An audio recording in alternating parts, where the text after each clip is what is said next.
Good morning, teachers, and you are most welcome for this session. My name is Kaziba Stephen, and I'm going to be sharing with you on the Cambridge curriculum. I was asked by Mr. John to talk about the Cambridge curriculum, and from what he asked me to talk about the framework, to talk about the implementation, the learner attributes, assessment and evaluation, and then the learning approach. So our discussion today is going to rotate on these 5 key areas that are needed for a successful implementation of the Cambridge curriculum.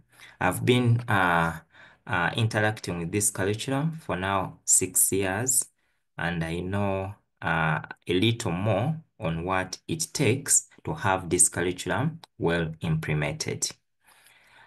Now, one of the reasons as to why this curriculum was introduced, it was introduced some years back, very many years back, but there were some of the key things that the whites looked at for this curriculum to be introduced. We know very well that schools are complex social organizations, and therefore there is a lot that takes place within the schools that the children attend to.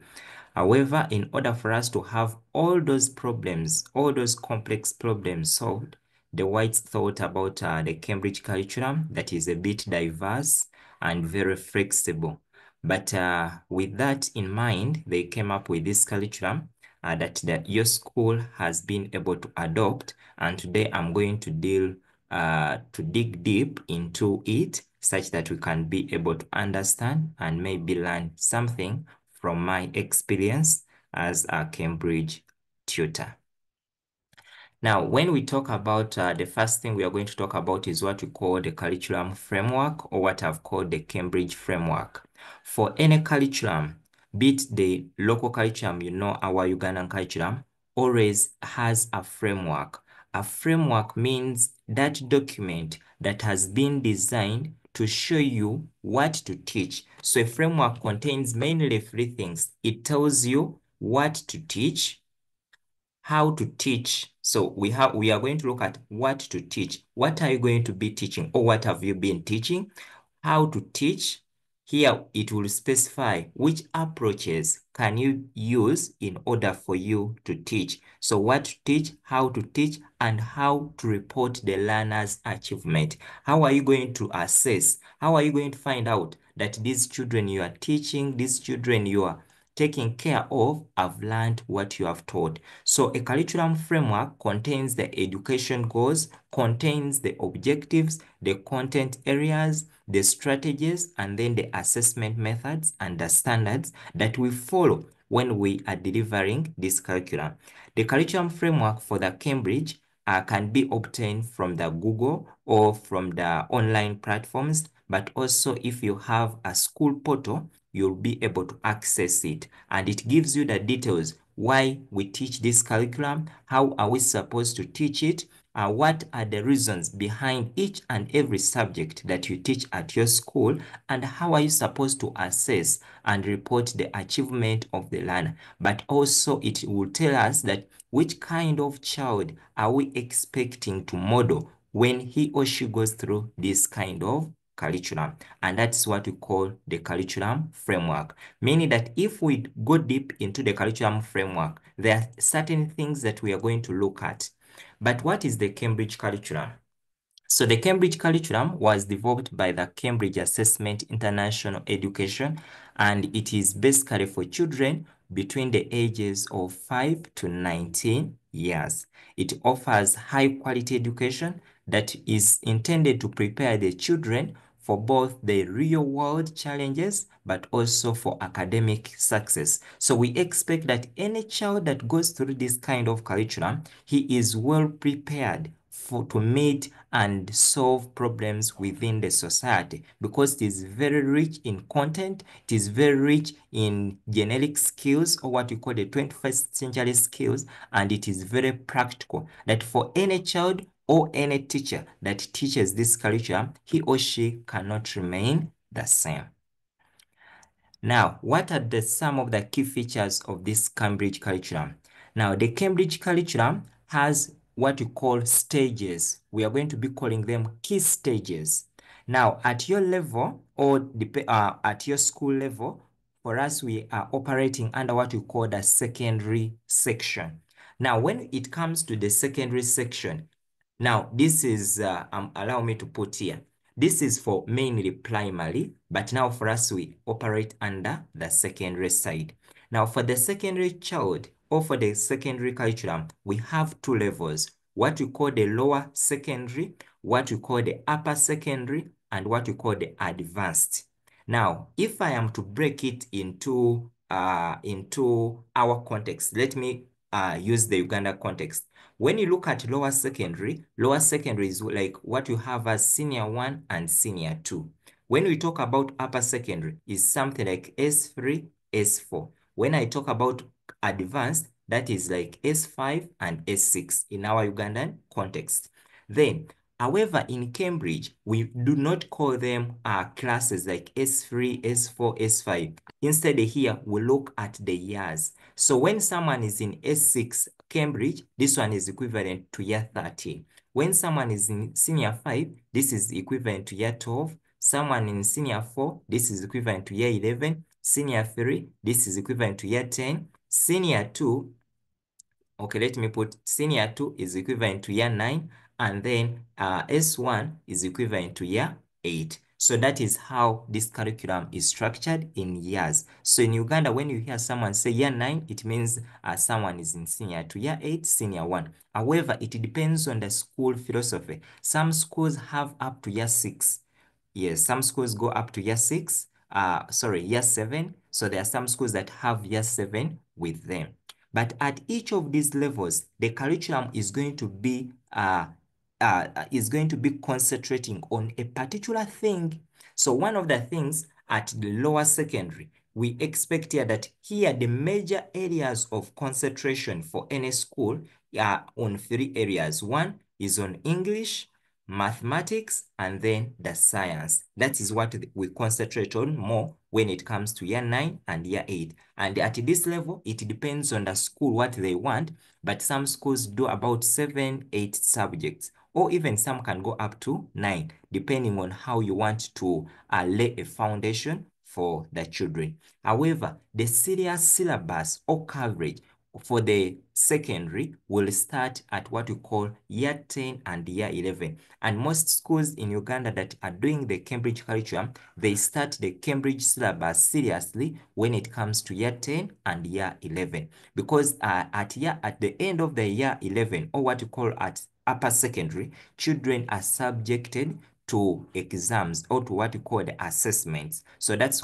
why schools take it a bit more serious when it comes to year 10 and year 11. But they use the lower secondary to develop the children's skills and other 21st century skills such as the communication, collaboration, and other skills, ICT proficiency, and then the mathematical skills. So at lower level, we are looking at, can this child be able to develop some skills that he or she can apply at an upper secondary? So that's how they are doing. But also at lower secondary, schools can do what we call assessments. But those assessments, I'm going to be talking about them. So that's how the years are structured, are structured in line with the Cambridge curriculum. However, it depends. There are schools that for them do upper secondary for only 2 years. They do it at year 9 and year 10, and they end at that point. So it depends on how the school curriculum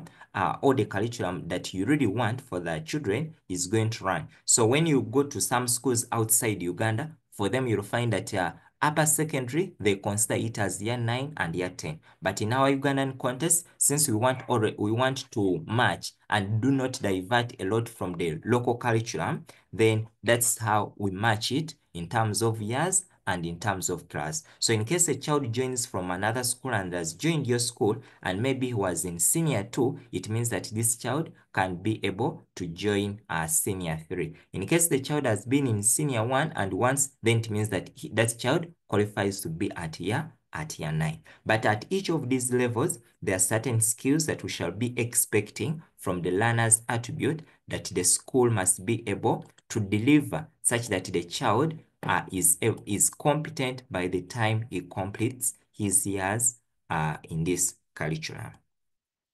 Now, here I've drawn for you a table that shows the years, the age, and then the stage. Now, at Cambridge or at secondary level, we have basically 3 stages that we consider. And those stages we consider, we have what we call key stage 3. So KS stands for key stage.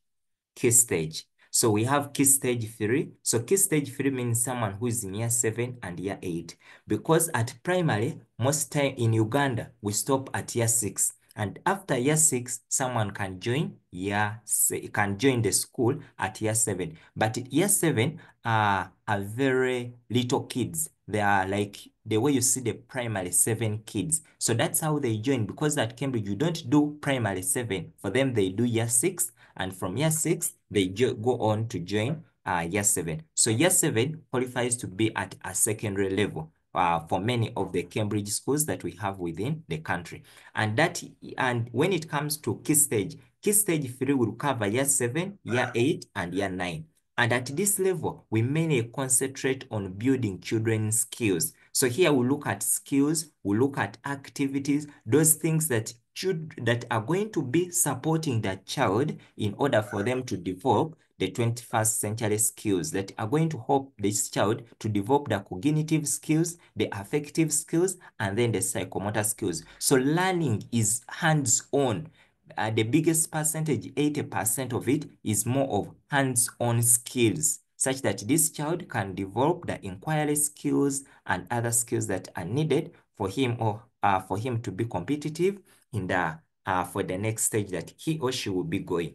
Then we have another stage we call key stage 4. So key stage 4 is for year 10 and then year 11. And at this level, this is where they are going to be doing a serious syllabus coverage. At this level, it depends on how the school has structured, because at key stage 3,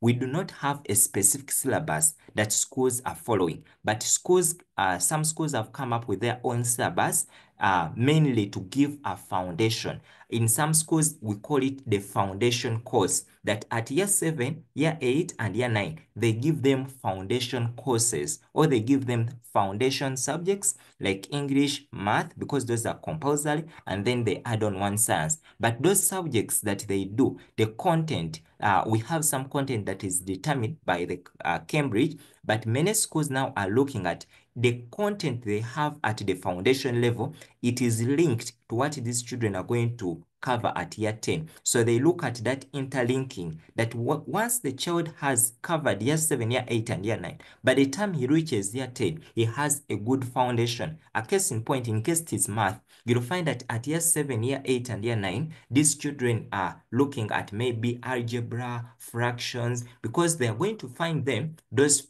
given topics, at year 10. So syllabus coverage, the serious syllabus coverage will start from year 10 and year 11, but it depends on how the school has planned. So for you as a teacher, you can plan early and say, maybe for me, I'll begin my syllabus in year 9, but at year 9, I make sure that I bring in the foundation course first, then the basics that these children need to know, and then I build up from there. Then we have what we call key stage 5. Key stage 5, like I've said, is equivalent to senior 5 and then senior 6, that kind of level.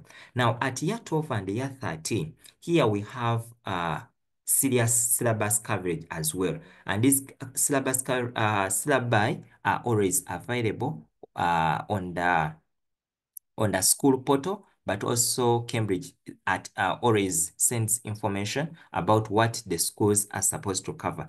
The good thing with Cambridge that the syllabus that now you will need for your given subject is already out for. So for the syllabus that you will need for, let me say, next year or the other year, you'll find that it is already there with the sample assessment and everything already. So mean that the teacher has the time to prepare very well before he or she continues to another stage. So however, it depends.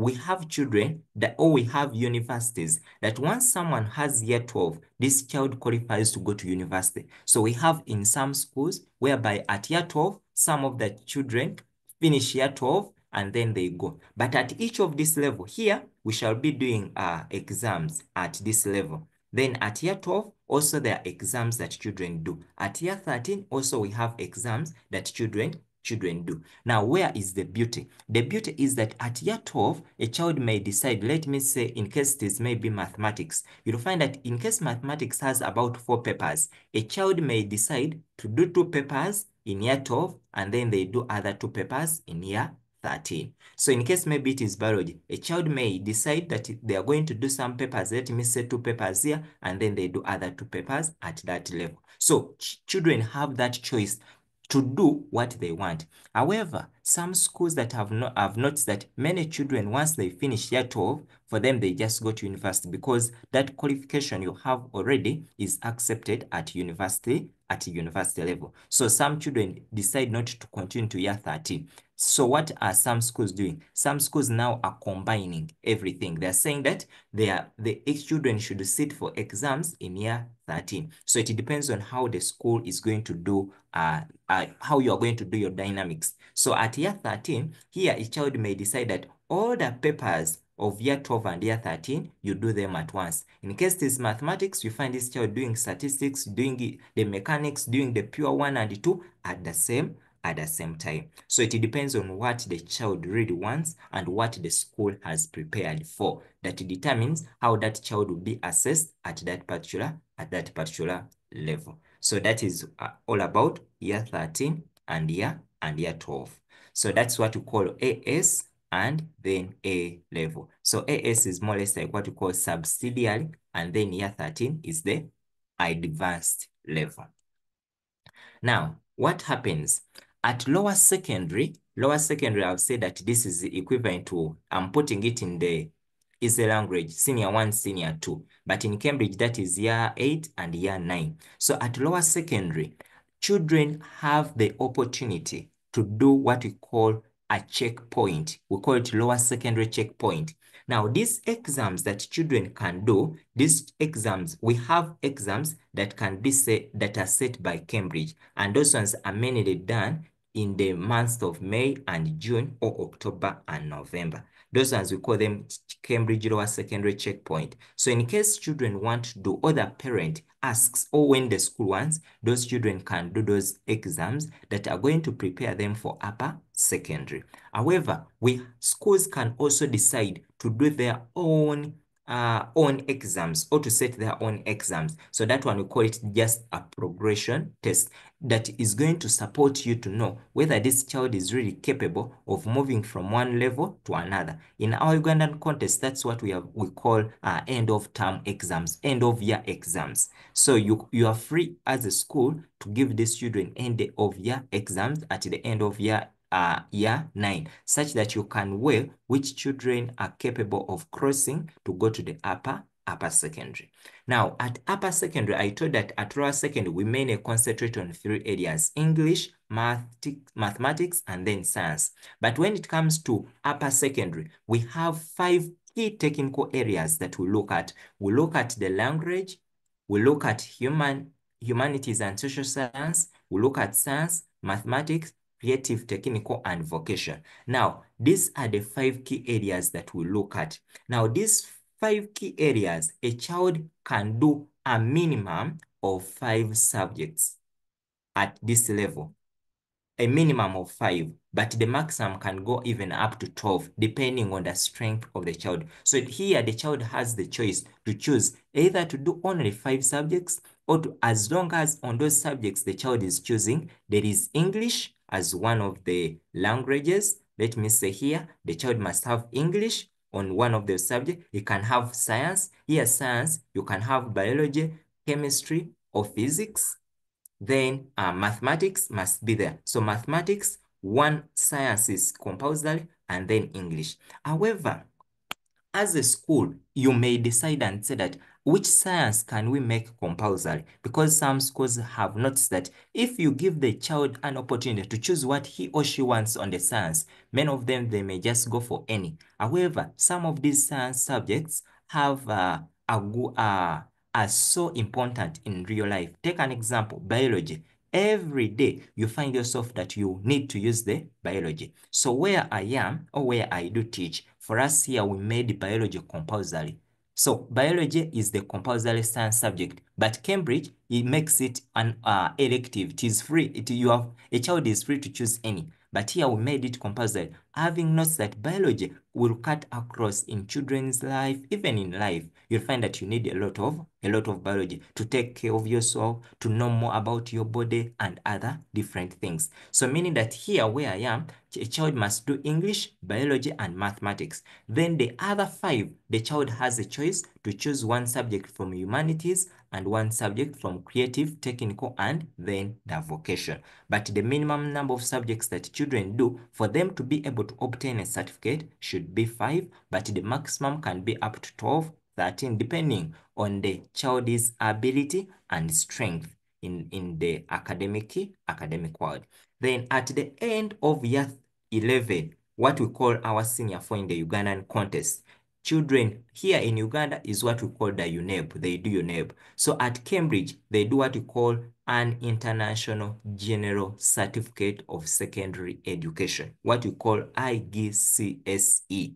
So we call it International General Certificate of Secondary Education. And now, for people outside UK, they do IGCSE. But people who are within UK, for them, they do GCSE. So when you find GCSE, this one is an indicator that the school is within UK and they're the only people who do that particular assessment. But anyone outside of UK, now for you, you will do what you call International General Certificate of Secondary Education.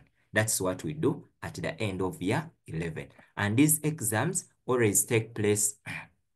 We have them, sometimes they run from May to June. Then we have what called October, November. And the beauty is that for Cambridge, they will even tell you that your exams by January, they will be out. Even they will be specific on the date. Now, like this year, I think it was 16th January. So by by October, everyone knew when the exams are going to come back. So that's what we do at this level. But also you'll find out that we have regions, much as we have IGCSE, but now we are divided in 2 regions. We have, let me say, the south and then like the north. So you need to know where your school lies if you are in Uganda. Then when it comes to advanced subsidiary and advanced level, at this level, still we have the same subjects. We have languages, humanities, science, mathematics, and then the creative art. So here, the child at AS and A level has an option of taking 3 subjects or more. So here a child can take 3 subjects or can take 4 subjects, but many of them just go with only 3 subjects. So you find a child doing PCB, doing BCM, any combination as long as it has 3. But here you have the opportunity to say, for me, I will do BCM and you add on psychology. So they do 4 principal subjects or 3, depending on what you want. But at this level, we add on what you call like general paper. Like the way you know of the general paper of Uganda, also they have a paper called the general paper that a child can add on to do at that level. But in most cases, depending on the school, they do it in AS or they do it in year 12. That's where they do it and always happens around October, November, but it depends on the school setting. Some schools want to sit their exams in June, and the reason why they sit their exams in June, they want these children to be ready for university. Some schools sit in November because some universities start their intake in January, and by January, exams are already released. So they are preparing these children for for entry into university. So you can as well balance and say if they sit in June, it means that July the exams around July, August exams will be out. So if at all there is a university that starts maybe around September, then the child can be in position to join that particular university. So it depends. It is the school that chooses which year, which seating they want. But even some schools, they sit in both situations. So even at this level of AS, like I've told you, we have language. So you may find someone who's doing English as a principal subject. It's not here in Uganda. It is not in our in Uganda context. So here you find someone doing English, adding on maybe computer science, and then you can add on psychology. So you find someone doing such a combination. So English, for it is also examined at A level as a principal subject. So all languages, humanities, science, mathematics, creative, all of them can generate what we call principal subjects. Okay, now what are some of the subjects we have on the menu? Like I've told you, the framework always will tell us what to teach. So it contains all the different subjects we study. So now when you look at this, these are some of the subjects we have, but the Cambridge framework provides over 70 subjects that we can choose. But here we mainly have internationally recognized subjects. Not we shall not find the local subjects such as maybe Luganda, maybe Lusoga, maybe Runyankole, and other languages. So here we shall find only internationally recognized subjects in languages such as French, German. You'll find Arabic. You're going to find Chinese. You're going to find Kiswahili. Yes, so you'll find such languages. But here at this menu, the subjects are many, over 70 plus. So the school has the choice to choose which subjects to take on, depending on the manpower and then the resources that are available. However, there are certain subjects that you may not miss out, because if you are into education, you have noticed that there are certain subjects that are really very important. So subjects that you cannot miss out because they are compulsory. One of them is English, then math. Then for the science, because we are promoting scientific things, so you may consider having all the three science subjects, biology, chemistry, physics, and then it is up to you to choose which other subjects you can add on. But always better you add on other subjects that these children can take on even afterwards. So you find some schools choosing economics, fashion, and design. This is more of like what we have here as textile. Those things of textile. ICT is a subject as well, even at the other advanced level. It's called into computer science, but also we have information technology. So a child may need to choose. So business math in our context here is more or less like what we have as entrepreneurship. Yes, then geography and environmental management, they're a bit related. Global perspective, drama here is more or less drama here wants to resemble what we call music, but for it, or what we call performing arts, but for it, it is more, because children must act, must do other things. And you'll find out that for drama, sometimes for it is done earlier on. In case children are sitting in October, November, then drama is done a month or 2 months early before the children. So it's one of the first papers that are always done, because it has coursework. Children must record what they are doing, they must act, and other things. So always for it is done earlier on before any other examinations. Most so for the schools that are sitting between October and then November. Then, this is just a sample of the checklist. I talked about the checklist that they give children at the end of year 8, year 8, year 9, before they cross over to year 10. So this is a checklist that that reports the learner's achievement. So when Cambridge releases the results, they will give you a detailed report on what the child can do within that particular subject and at which level has the child reached on. They will show you that this child, when it comes to numbers in mathematics, is at this level. When it comes to geometry, is at this level. Handling data is at this level. So they explain to you in details what the child is capable of doing at each and every particular stage. So when you are reporting the learner's achievement, it means that you must give in details what the learner can do in that particular subject. In case you are teaching mathematics, then it's not just a matter of you saying 90 and that is an star. That's not enough. You must go and tell us what can the child do in this particular subject, which areas need improvement within that particular area. So that is the reason of seeing those boxes and other things to help you interpret the level at which the learner is at in that particular subject. So Cambridge will give you a detailed report of this nature, having all the 3 subjects that the child has taken on at this particular level. So it is always issued at year 9. It is issued when someone finishes year 6. Then other levels, they give advanced or they give certificates and other documents.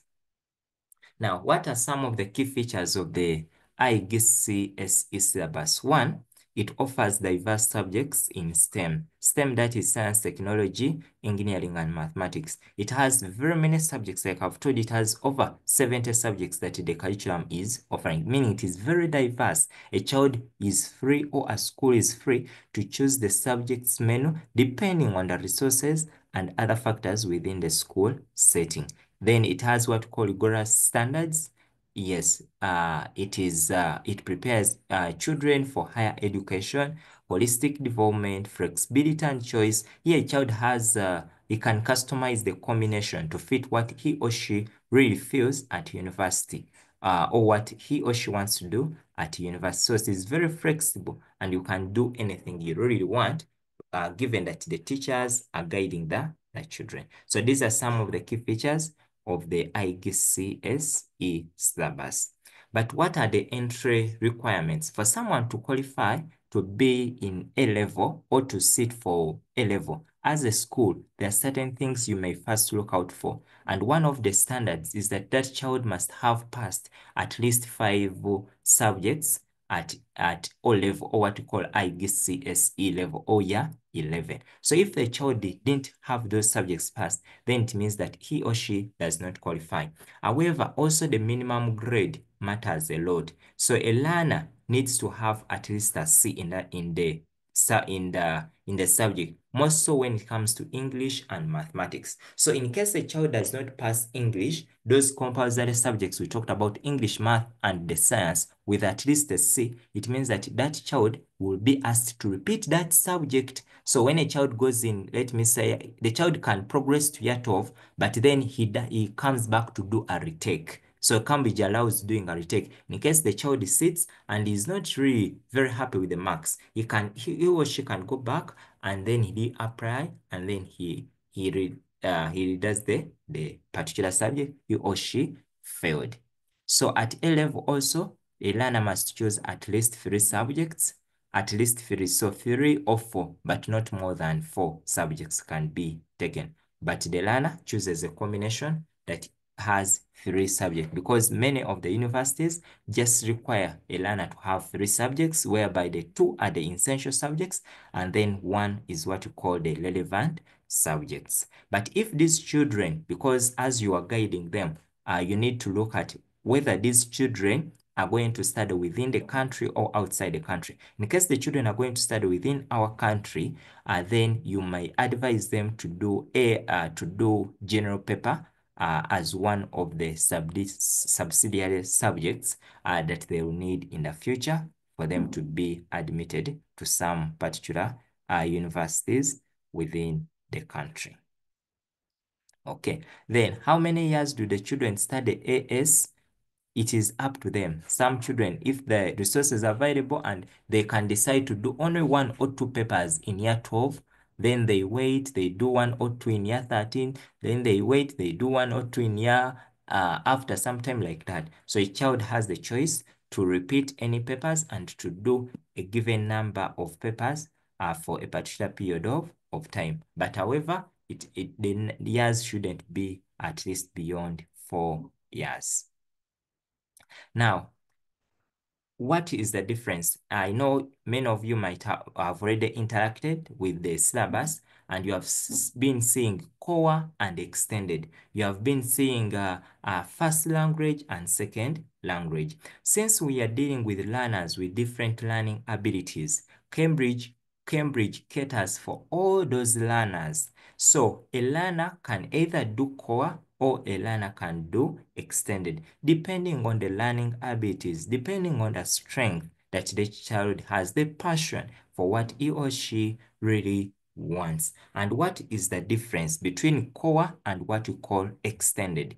Now, when it comes to core will always, it provides an overview of the subject. In other words, the core subject, for it, it just gives you, let me say, what we call a foundation in a particular subject. Take an example. At your level, many of you have the basics of mathematics.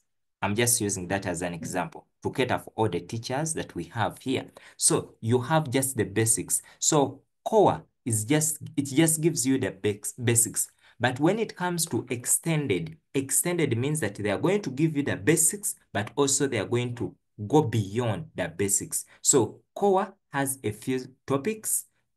Core provides a few topics here. There are a few topics that you do, but here you do all the topics. You do what you call the core topics, and then Cambridge goes on and adds on what you call the supplementary. Therefore, as a teacher, when you are teaching, you need to know, am I teaching core students? Am I teaching extended students? The approach of teaching you use among the core students is not the same approach that you use when it comes to extended students. So extended students always are a bit far. They are a bit more knowledgeable in the subject compared to their counterparts who are doing the core.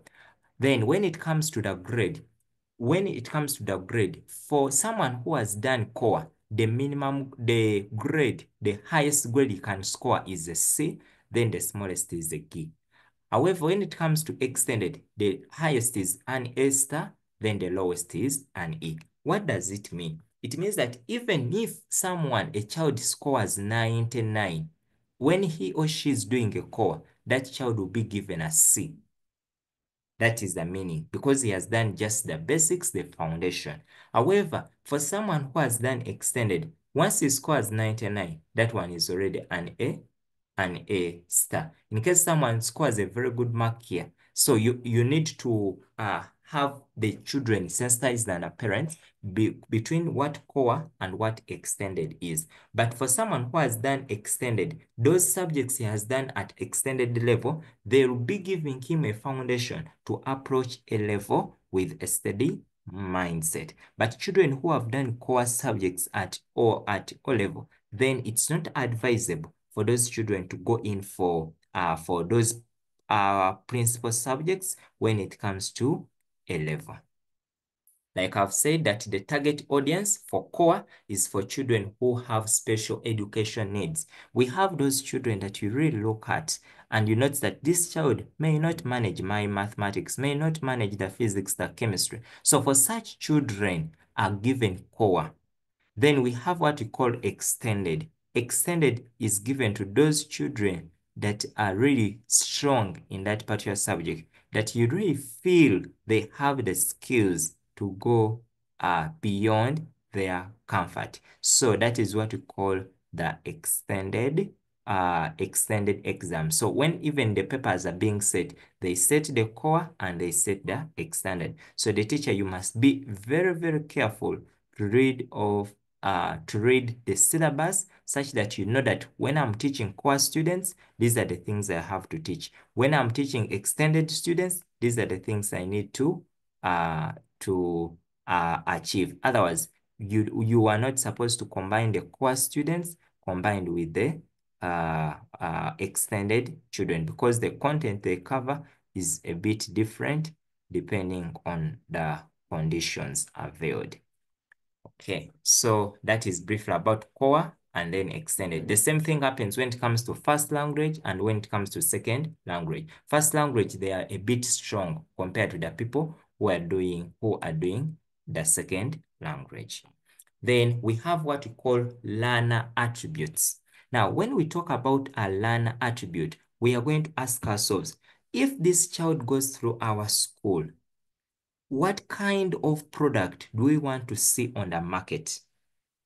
What can this child be able to do when he or she goes outside? So that is what we are going to be referring to as the learner's attribute. So we are expecting that the moment the child does the Cambridge curriculum, there are certain things that must come out, and these things can be assessed through maybe observation.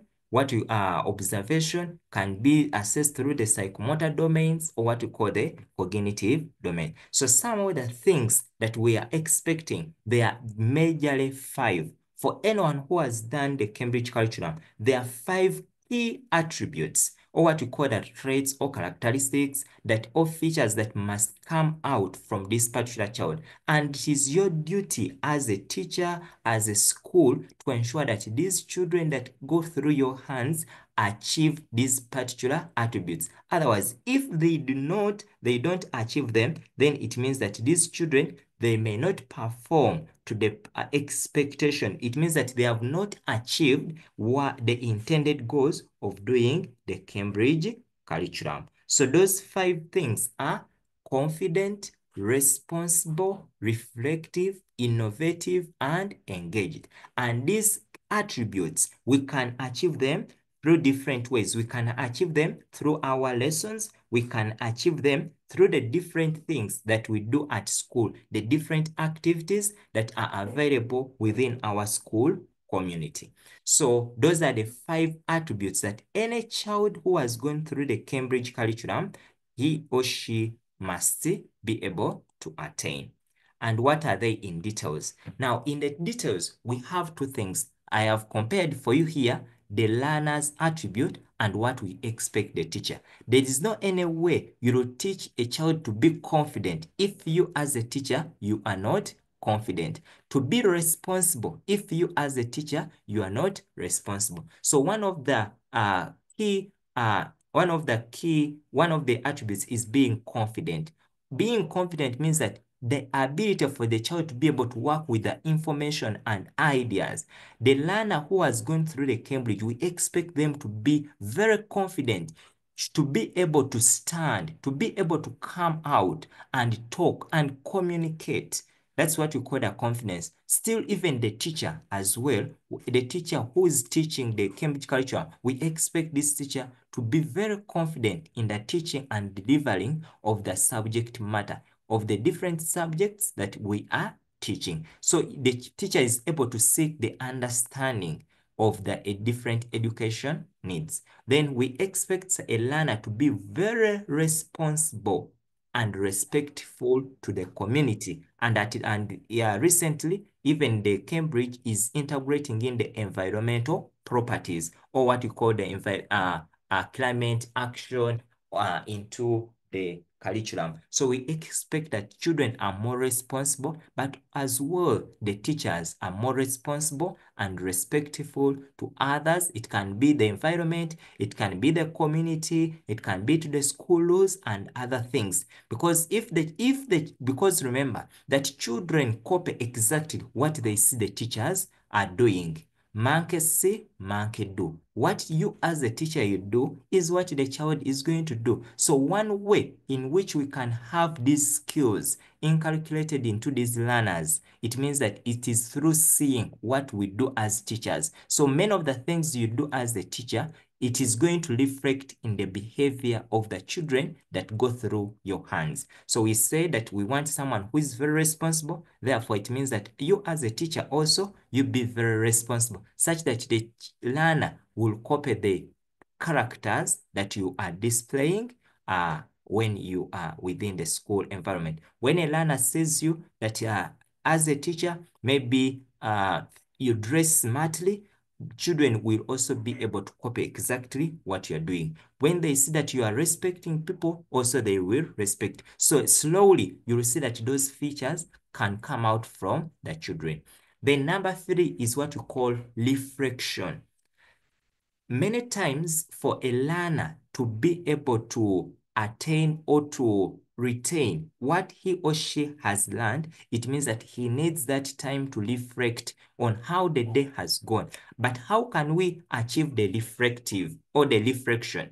Here as a school, I can share an example where I am. Where I am, we call them planners.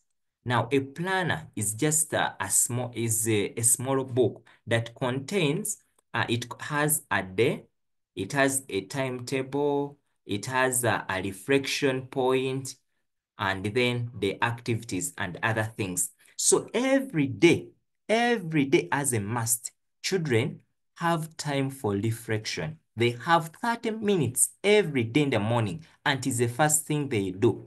Like when they come to class, we call them peer tutors.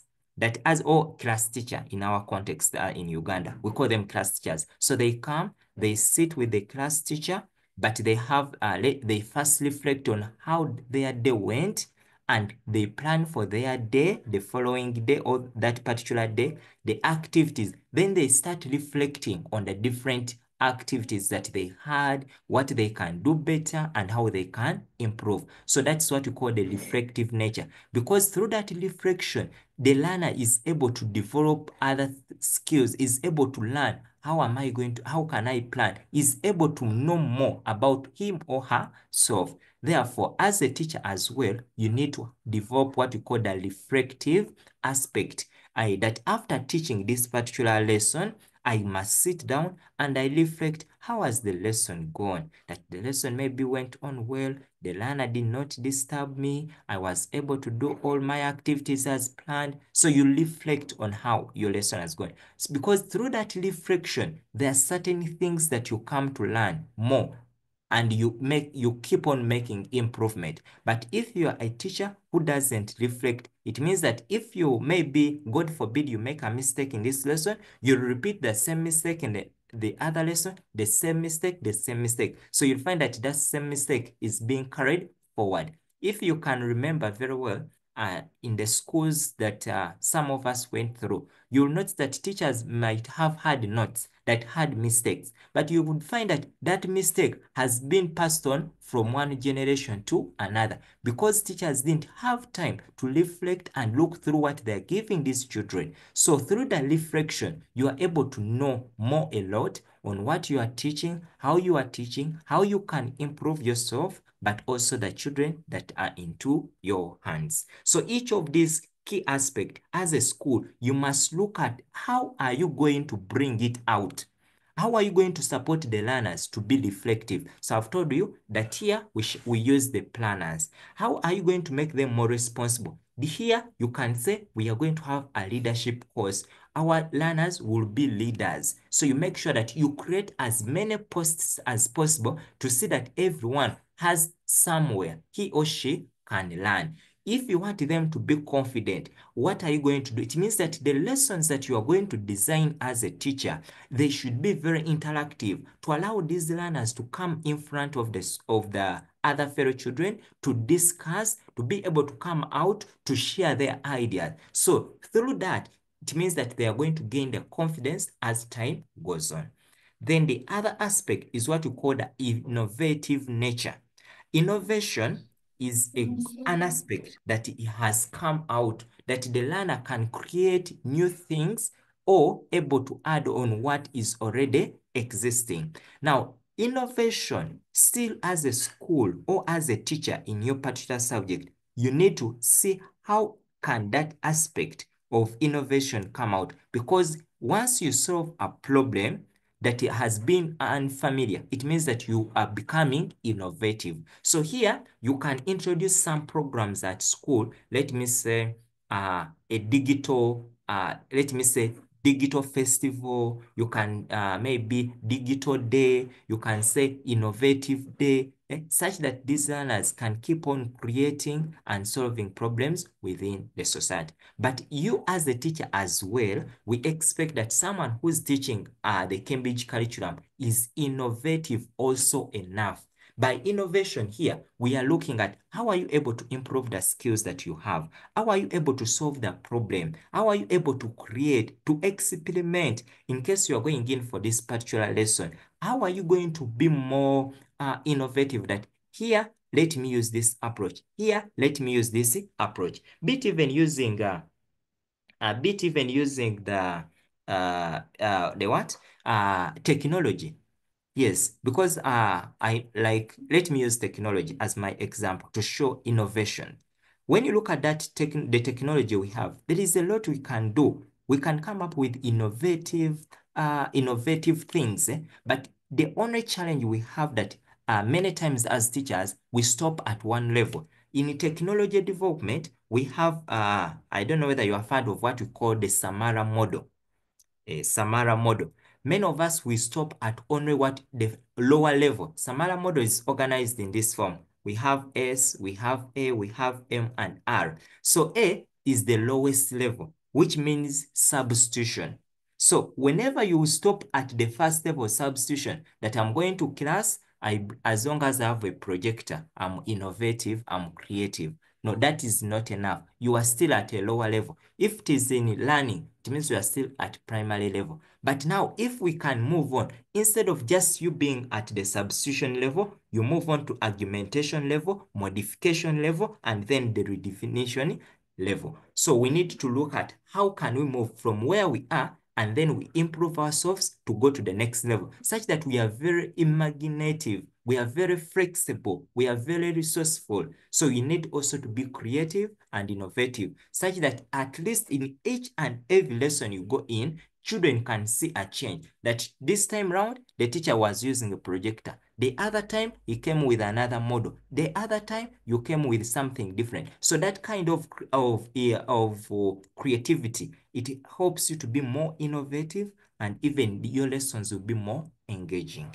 Then the last one is what we call the engaged learner. Lessons that we do deliver for the children will help us to have these children more engaged. Because we are creating a community, we want the learners to be able to collaborate, meaning that your lessons must be engaging. If you go to the lesson and every learner is facing the blackboard or the whiteboard, it means that your lesson may not be engaging. We want to see the learners communicate. Through that kind of communication, talking to each other, it means that the learners are going to be very engaged. They are going to be very curious, always waiting. When is teacher's lesson? When is this lesson coming in? So through those engaging lessons, learners will be able to learn the engagement, collaboration skills, and other skills. So we want a learner that is more engaged, more hands-on, the learner that is able to learn a new skill, that is always curious, always waiting for a particular lesson or for a particular teacher to come in. But still, as a teacher, also we expect you to be more engaged. The moment you enter class, it doesn't mean that you just give the learners the activity and then you look at them. No, we expect that now, as a teacher, you'll be moving from one group to another, from one group to another, from one group to another, interacting with the learners and being able to share more knowledge with them.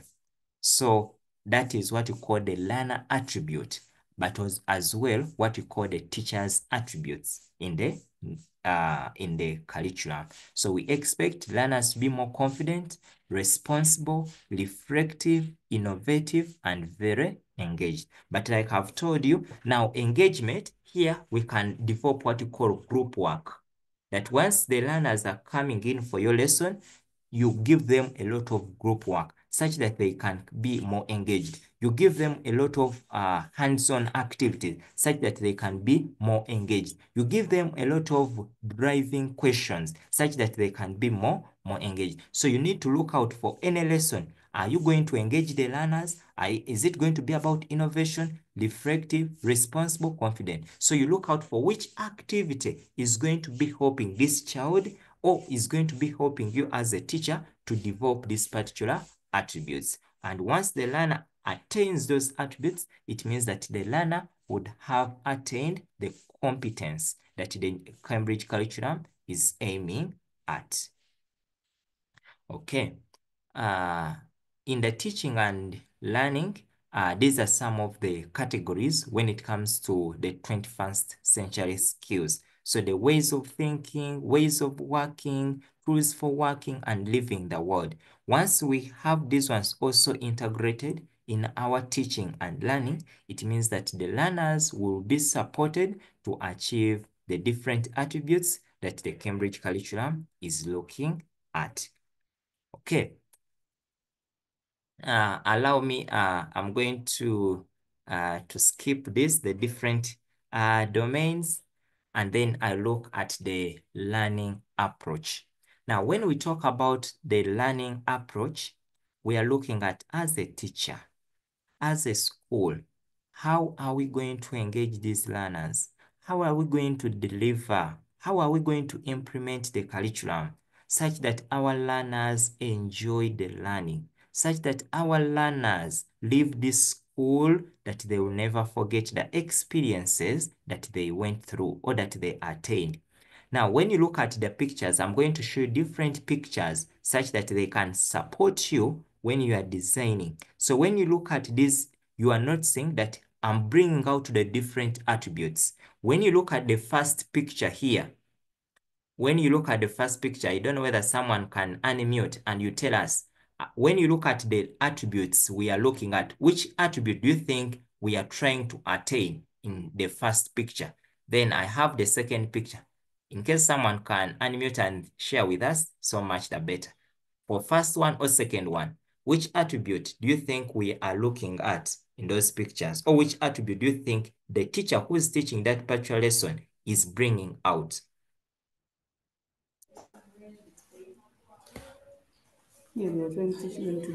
So, Mr. Steven, can you hear me?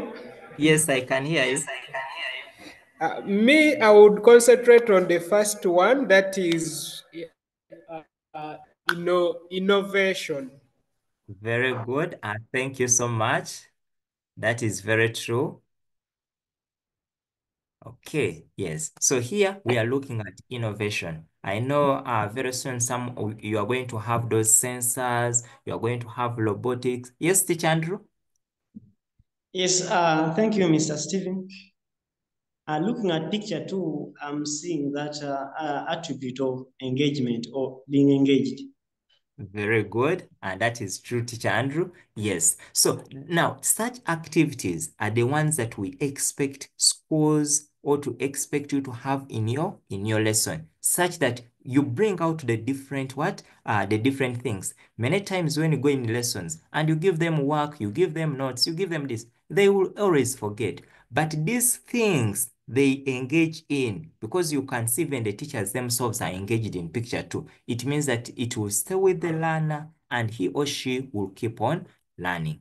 I'm going to show you different pictures.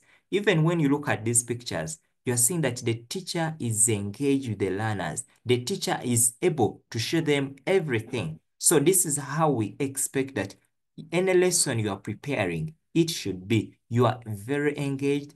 There is some kind of innovation. There is some kind of confidence. When you look at this, you are not saying that we are bringing in some kind of technology in our lesson. You are not saying that the learners are a bit engaged. This is the teacher. The teacher is trying to interact with some students. When you come here, let me ask here, which attribute do you think we are obtaining in picture one? When you look at picture one, remember we have five. There is confidence, responsible, reflective, innovative, engaged. Yes, Teacher Andrew, I'm seeing your mic open. Okay, Teacher Stacy. I think in picture one, we see confidence. Perfect, perfect. Thank you. Yes, we are looking at confidence. Now, when you look at picture one, here, sometimes when children do good things, we invite parents to come and witness. So children are able to come and confidently talk to the parents. So this was one of the expo we had whereby children were presenting their ideas. They were presenting to the parents about their product. But also in picture two here, we are trying to show you that learning does not only happen in the four-wall classroom. And that is one of the things we need now to go away with. That it doesn't mean that always learning must be within the classroom, but learning can as well be outside classroom. This is the teacher. And when you look very well, you notice that learners are in their different groups learning, but outside. It can be any lesson as long as you have prepared very well. So it means that learning doesn't mean that you must always be within the classroom. It can be outside the classroom. So some of these small things are the ones that are going to make your learner a bit different. Because the moment we start focusing beyond the four-wall classroom, it means that we have started thinking and our learners are going to be more creative. Take an example. I have another picture here. When you look at this is the teacher. Now, if this is the teacher, which kind of attribute has this teacher attained? Or which attribute can you look at? Imagine this is the teacher and this is the teacher's class. Anyone who can tell us which kind of attribute has this teacher attained?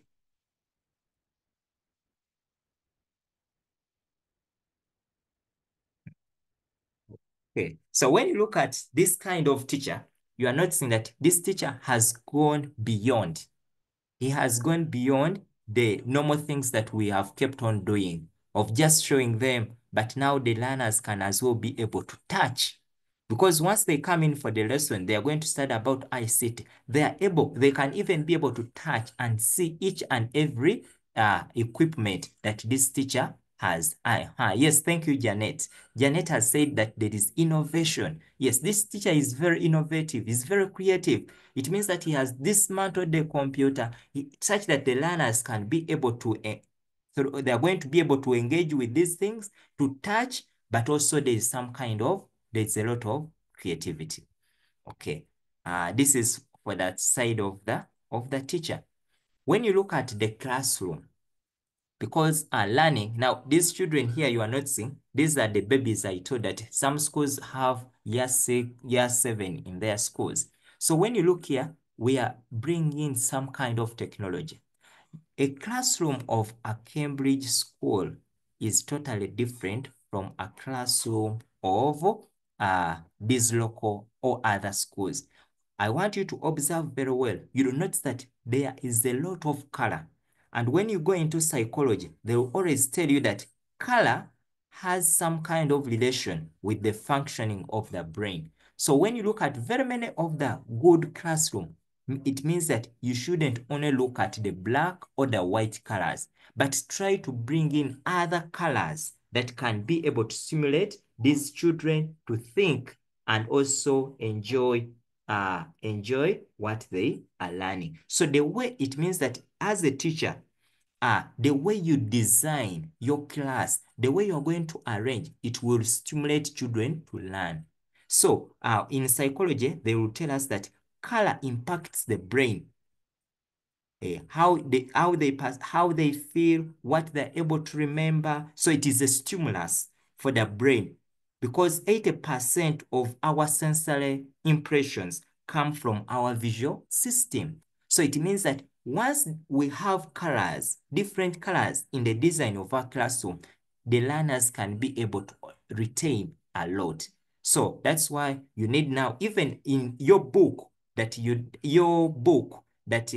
child has, you can involve in as many colors. So I would expect that a teacher who's teaching Cambridge, the book is not these old books we had, whereby you had, in your book, you had only blue pen. Here we can have the children have the colors with them, and then here they can use yellow, they can highlight here green, they can, such that we have as many colors in the book, such that it can stimulate, it can help them, it can in place, such that they can be able. So also the kind of books that the children use and other things matter a lot for the children to be able to learn more. One of the reasons as why you still even recall some of the primary things, some of the nursery things, one of the reasons because your teachers were using a lot of colors. So you are able to bring that picture back that the teacher was using by then. So this is just how a Cambridge class can look like. You have a chair, you have a board. Now, in many of the classes, maybe one time when you pay us a visit, you'll notice that in all classes we have here, we have boards, and these boards we put different things. We put children's birthdays, go on and we put those specific subject things, maybe math, maybe physics. We put those encouraging quotes. We put it such that the children can be able to live in a comfortable environment to stimulate learning. Because learning and teaching and learning, in order for us to attain the objectives of teaching, we must first work on the environment. Otherwise, if the environment is not worked on, it means that there are some attributes that the learners may not be able to achieve. If the classroom has the other, let me say, has these tables like the ones we used in during our times, it means that they may not be able to allow engagement during lessons. So the nature of the infrastructures we have, the nature of the environment also matters a lot for us to be able to deliver these lessons effectively.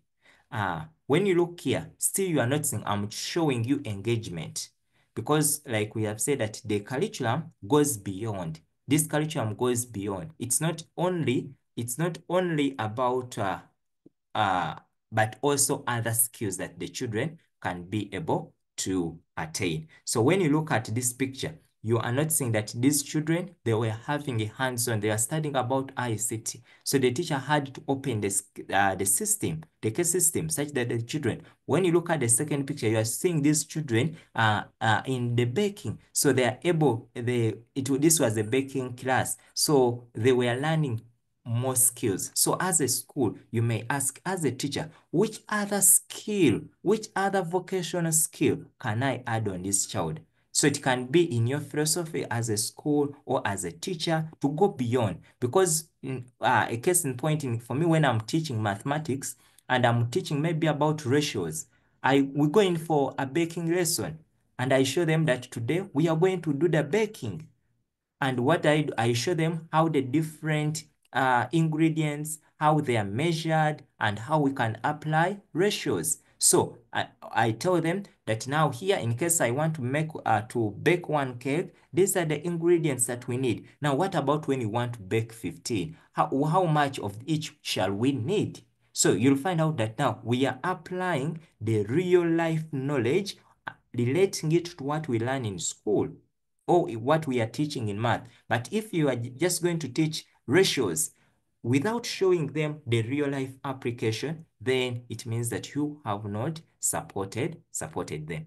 Maybe I wanted to show you another picture. There's a picture here that I think I had to show you. Let me just do like this. So when you look here, this is another child that for her, she's concentrating on fashion and design. One of the subjects we have in the curriculum, we have it as fashion and design. So we have children that can attain that skill. So when you are teaching, so it is going to depend on the curriculum, on the subjects you have chosen, but there are certain skills that can support the child. So you'll find that such a child will go out of the school with both the knowledge, but also with both the skills. So these are some of the things. Then here I'm showing you how children are learning and how they are able to attain other attributes. So when you look at this picture here, this side here, this picture here is trying to show us what we call the diversity and the multicultural nature of the Cambridge curriculum. Cambridge promotes culture a lot. You read, I know there is a subject called global perspective and other things. So we have a day within our school. We call it the culture day. And culture day, every child wears his cultural wear, depending on from where you come from, and we allow them to prepare meals basing on their cultures. And then after they display for marking. So these children here are in year, let me say year 13. They were So they had to prepare their meals depending on their culture. They talk about it. So through this, they are able to engage. So you'll find them interacting with each other, and also we are building their confidence that after preparing your meal, can you be able to present it to people? So people or parents come in to see, and even they award them marks. So at the end of the day, they are able to attain their confidence, they are able to learn how to engage with each other, but also to be very creative, because these wares that you are seeing that they are putting on, they have to research and find out which one really best suits, which one is for my culture. So you are promoting also research skills at the end of the day, because they are going to go search about their culture, which wear goes well with our culture, what can I do, even the designing. You are not saying that there are some designs that they are really putting on. So this picture was showing you, now this was African Day and Night. African Day and Night is like a special day within the school where people do put on African wares. Yes, and these were the best kids that were very smart on that day that they chose. But also we promote the sports. Through sports, children can learn. Yes, because you know very that learning in the process when you are teaching, there are different ways you can learn. Through learning, through sports, children learn how to collaborate. And that one you're contributing to attaining the other attributes. So these different attributes can be attained through the different activities that the schools have. So here children are able to be very engaged, to be very creative, and other aspects of life. So when even they are even more responsible, so even the other children are also, it shows that they are a bit more responsible in what they are doing. So those are some of the things. Now, what is the way we teach? Now, teaching, here I mainly used science, but here in case you are teaching an art subject, then you can put your art subject. Now, teaching has moved away from one point and it has gone towards the other side. Now, teachers talk more than learners. This is the old system whereby you go to class, you talk for 1 hour, you dictate notes. Now, this one is no longer important. This is the 20th century, but we are in the 21st century. So we expect that learners engage on task discussion in pairs or small groups. And we expect that your work as a teacher is to observe what the children are doing and be able to supplement on what they are discussing. Because here we use an approach, we call it COP. COP stands for in your any lesson you go in, you must see the learners converse. They must converse. You must observe the learner. This is observation and this is presentation. That at least for any lesson you go in, let the learners converse. Let them talk to each other. After that, make sure that these learners are able to present. And your work as a teacher is to observe and make sure that you add on, you supplement on what the child. So we expect that in the Cambridge curriculum, the teacher talks less and the learners talk more. So there is less talking on the side of teacher, more talking on the side of the child. By doing so, the learners will be more confident. But if you remember our times, those years back, you remember that the teacher was the commander. Everyone was always quiet, waiting to see what the teacher talks. But here now, we need to allow the learners talk. You have noticed, those who have been to some workplaces, you have noticed that people who can talk can someone who can talk can be able to top up at the management level. You have seen there are people who are just talkative, but they can be able to deliver a lot. So talking is okay. So allow the learners to talk, but in a respectful way, but also as a teacher, talk less and let the learners talk more. So we don't expect a quiet class. So this one is the old way. We expect to have questions and debate. So this is what we expect. So when the school, let me say school principal, the director or any other person is moving around, we must be able to observe the debates.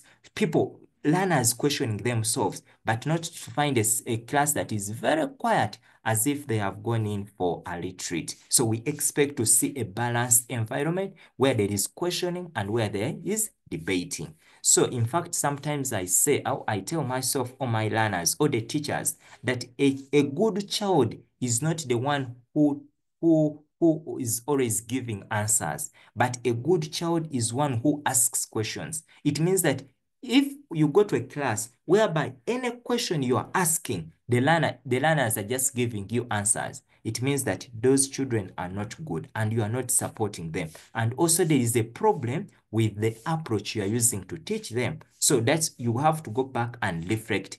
A good class is where children are questioning more. Because through question, we develop what we call inquiry-based learning. Children will be very inquisitive. Children will be very curious to know about it, meaning that they will develop those research skills at the end of the day. But if for every question you pose, children are giving you answers, it means that they are not learning. They are not learning, and as a teacher, also you are not being challenged. But whenever the children's question you, it means that there is a lot of learning that is taking place. We are moving away from memorization, or what we call rote learning, and we want the learners learn from a range of resources. So at the Cambridge, or through the Cambridge curriculum, we are expecting that these children are able to use different approaches to learn, not only basing on textbooks, but also we call it contextualized learning from different contexts. It can be outside a classroom, it can be through site visits, it can be through audios, through videos. So learning can occur anywhere, but not just memorizing the gospel truth of what you have told them. We assume or we take that mistakes are seen as negative. This is the old system. Now, these are the teachers or these are systems that are very old. But in the new way, we expect that mistakes are opportunities to support the learners to learn. What do we expect? We do expect that under the Cambridge side system, that you as a teacher, in case a child makes a mistake, you don't tell them a big no, that maybe a child raises up the hand and the answer is no. You tell him, no, your answer is wrong. We expect you as a teacher to twist. Instead of saying a no, help this child to improve the answer.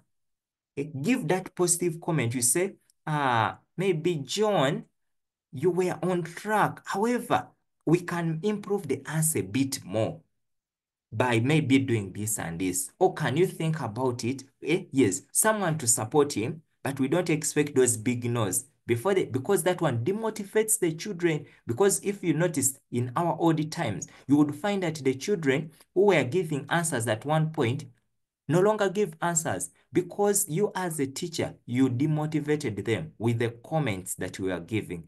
Telling a child no, it means that you are going to limit their thinking because every time they want to try, it means that they are going to be limited because they are going to be recalling what you told them at the first. Because what happens, you know very well that our mind has the conscious and what you call the unconscious mind. With the moment you tell the child no, the moment you give that negative comment that you are maybe, that God forbid you say maybe you are stupid, you are not good, you are fool, what. Such comments, these children reflect on them through the conscious mind and they start thinking and reasoning about them. Before you know it, everything is transported into the unconscious mind. Whenever they see you, whenever they want to try, it is going to trigger the unconscious mind to replicate and bring back what you told them. So mean that you are going to limit them completely from participating in your lesson. Even when they start seeing you on compound, they will say, that teacher. So they may start. So try as much as you can to see how you can twist the negative to a positivity, but without discouraging the child. So let's now avoid those negative statements, any negation that may not support the child. Then lesson focus on completion of written tasks. Many times when we go into class, many of the teachers want to complete what they have planned for, but sometimes we may not be able to attain it. Your focus should be working towards ensuring that the learning outcomes you planned for are attained. Let's not focus on completion, but let us focus on improving the skills that the children are attaining. Don't focus on attaining good grades, but focus on improving the child. Because at the end of the day, it is through these learning outcomes that once they have been attained, the child will attain the skills that will help him survive in the 21st century skill. But also, much as the grades may be important, but let's not now focus on how can we improve the children's grades, but let's focus on improving the children's skills through the lessons such that they can be able to attain the attributes that we looked at. Then here we expect there is in the old system, we are expecting a lot of instructions, do this, do this, do the other.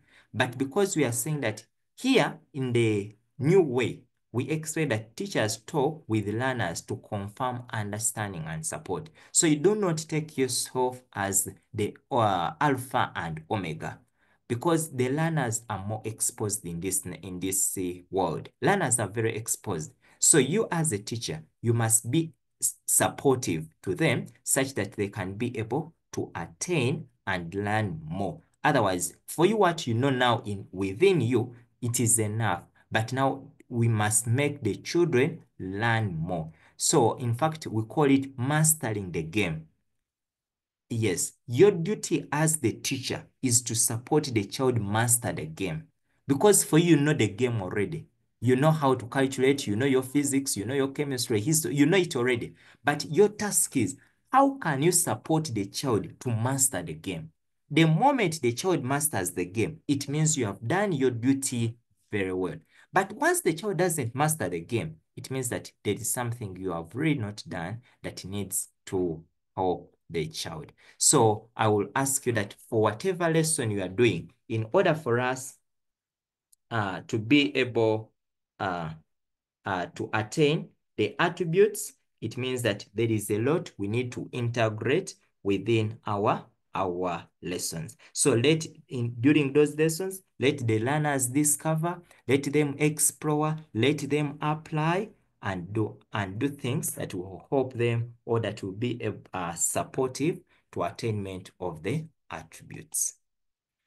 Yes, so how is learning conducted when it comes to the Cambridge curriculum? So one, we expect teachers to use what we call activity-based learning. Activity-based learning is an approach whereby children have activities, hands-on activities that they do, and then through the teacher prepares these activities, and then the learners follow through the instructions the teacher has given. Then we have another approach we call problem solving. Here the teacher poses the problem, and then he allows children to think about that particular problem and come up with a solution to it. Then we have what we call project-based learning. Now, project-based learning is a learning approach that engages children through a driving question. A driving question, let's take an example. A teacher will pose one question using the magic 4Ws and the 2 hows. And this teacher, he will pose one question like this. Maybe, how can we control diseases within our school community? Now, that is the driving question. Now, once the teacher poses that driving question, then that question will result into what we call the inferred questions. Inferred questions are the questions that are going to come, and those questions are generated by using what we call a 5 factorial, which will generate about 120 other questions. So you pose one question, but that question will allow the children to think deeply.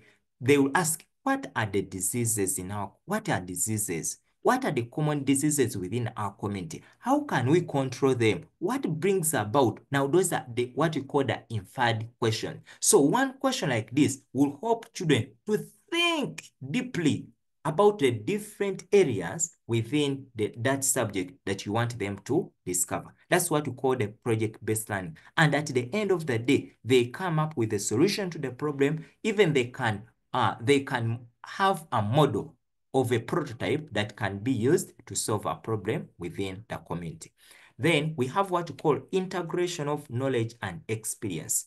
Now, in knowledge integration, we expect that the children can use part of the knowledge they have learned from maybe one subject, integrate it into the other. In case we have taught these children maybe in physics a given knowledge, we expect that that knowledge they can apply it in another subject and they integrate it together. Maybe in math, something cutting across in geography or in other subject. Then we have the concept development, whereby you start from known to unknown. Then we have the demonstrations, real life, and other things. So these are some of the approaches. But one of the best approaches that will have all the 5 attributes attained is what we call the project-based learning. This is one of the magic teaching approaches that will yield the activities, that will yield the what we call the problem-solving approaches, that will yield the what we call the service learning. All those are approaches of teaching in the Cambridge system, even in our Ugandan context. So through project-based learning, you'll find us going to what we call the service learning. You'll find us going to what we call the experiential learning and other things. So there is a lot, but if you master the project-based learning, how you can pose one question that will support the children to think deeply, more so if you are in the subjects or that require, there are some 10 subjects, all subjects can use this approach, because at project class learning level, the children even can come up with a product. And once they come up with that product, it can support them maybe to make the money, can support them to attain the confidence during the communication and the defending and other things. So that is, these are some of the approaches we can come up with. But maybe I can just show you and one example. I can just show you here, maybe one example of an activity based. Now, this is just one of the lessons that I conducted. And this lesson I started there. It was on probability, then the competency, then I went on. I showed them the learning outcomes, what we want to learn. I showed them the keywords. I went on. I had to bring, now here I'm giving them activities, something to think about, something to discover. I ask them, have you ever used any of these words in their life? Then you'll see them saying, teacher, yes, I have used this. Then you ask, because here we use what we call open-ended questions. One question will prompt you as a teacher to ask another question. One question prompts you to ask another question, because they will say yes. Then you ask them, under what circumstances we're using the word, then they will tell you. So you find them that before, as you introduce that topic, there are certain things that you need them to discuss about. So you are guiding them, you give them a task, and you allow them to look at in their real life, because you have said, let us teach from known to unknown. So I'm introducing the probability aspect, but they have been using it in their real life without knowing. But now, can you show them how they can now notice how they have been using that particular one, and then you ask them. So you notice now here I had some scenario question that I gave them to relate. So the picture, you are noticing that I'm using pictures to help them now relate a bit to what they are learning and what happens in your life. So these are some of the activities you can develop as you are starting a topic, as you are teaching. You pose a question and then you help them. So here I'm showing them the probabilities, so they are able to relate. In case now a child is very interested in soccer, he can now know why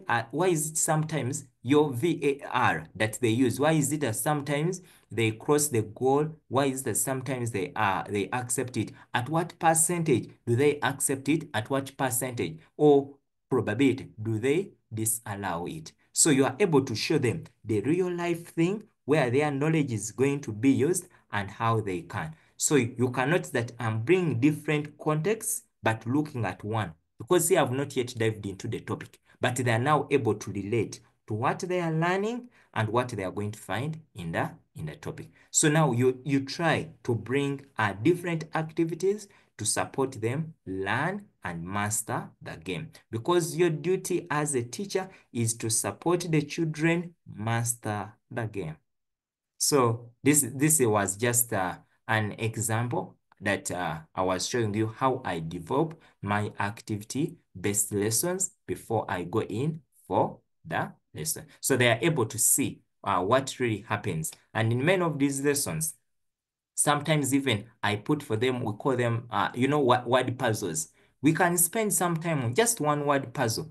You help them learn that how they can identify. So you'll find that recently I have been conducting, this is linear programming. So you find them that I'm going to display this word puzzle and I ask them to look out for the words. So here I'm supporting them to think. Okay?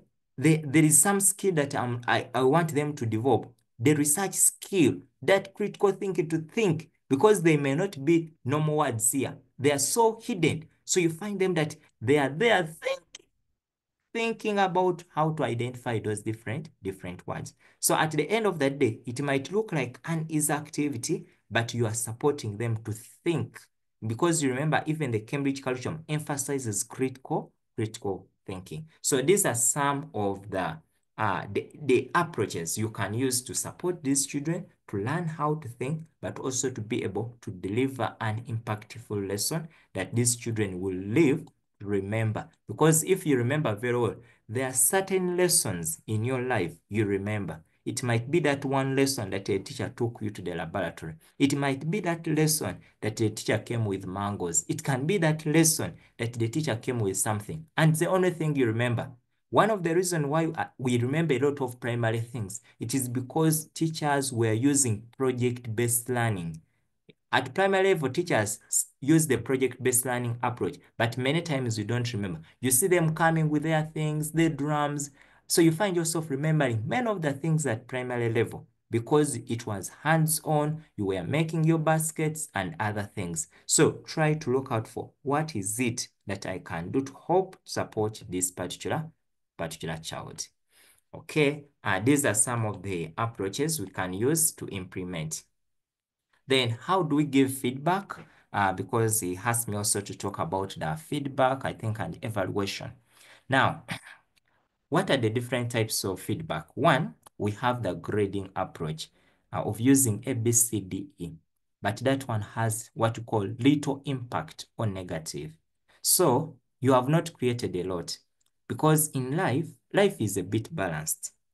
Some children, you may be good at a particular thing and you may not be very good in another thing. Maybe you'll find that maybe John is very good at programming, but there you'll score an A. That one we shall give him an A. Then you'll find that maybe another person is not good at programming, but is very good at soccer. But whenever we use grades, many times we are only assessing, or we are only looking at one part. We are only looking at the cognitive abilities of a child. So we forget that we have the psychomotor, the skills. So someone who is very good at soccer, sometimes the grades may not define who the person is. And we have very different children at school. You may have children who is affective, those people who have values, children who have good attitude. They are children you find at school. Academically, they are not really doing so well.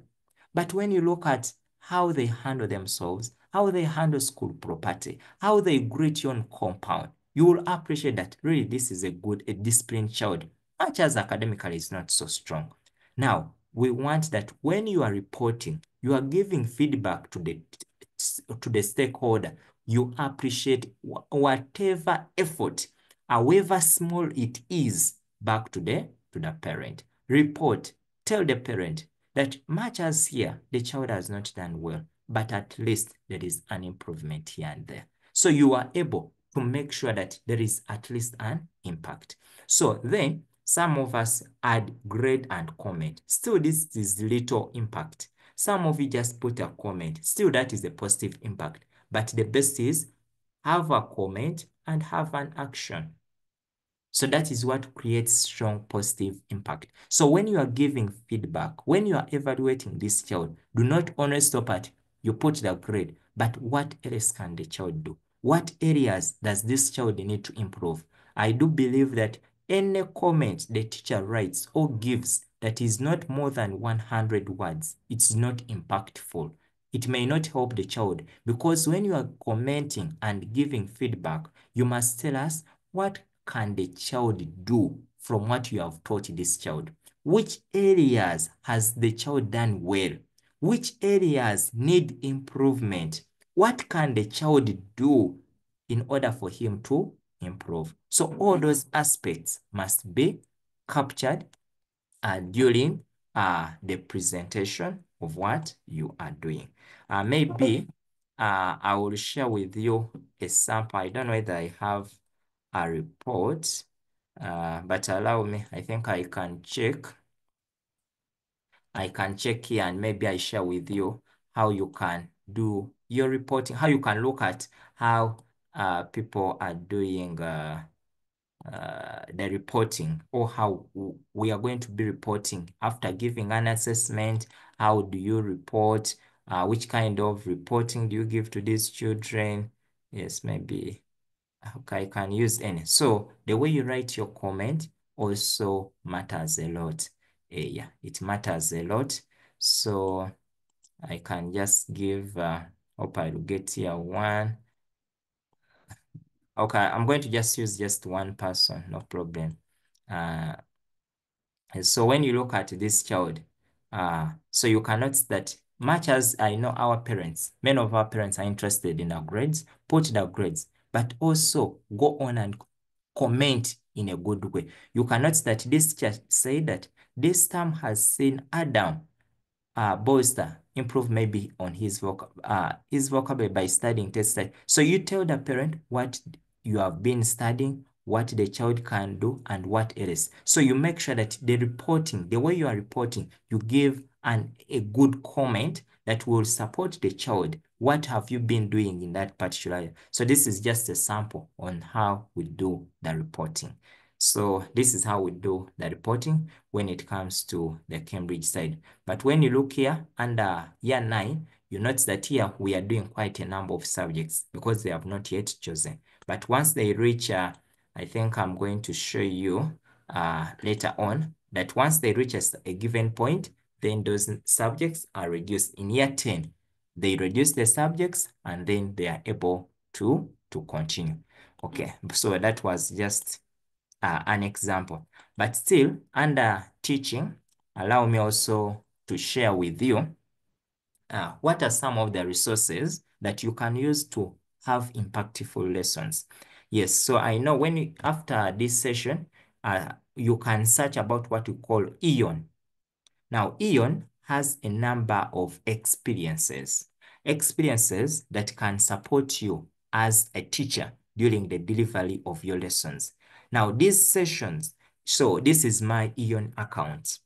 EON has, we call them, okay, I call them mainly experiences, simulations, and the rest. Because when you are going into the lessons, there are certain things that you may not be able to demonstrate practically. Sometimes the school may not have the resources. Sometimes maybe the time may not allow. You may have been very busy and you have not prepared well. And there is something you want this child to see. So what do you do? Some of these platforms have developed some resources that we can use. So you can come here and say, which kind of thing do I want? Do I want biology? So you'll find that some of these resources are already there that you can be able to use to make your lessons more engaging. So when you look here, this is this is okay, so this is my Eon. So you notice I have the art, so there are quite a lot of things that you can interact with to have the experience. So allow me to take you to one of them. Now this is let me say, I'm going to look at the system, casing system, the system.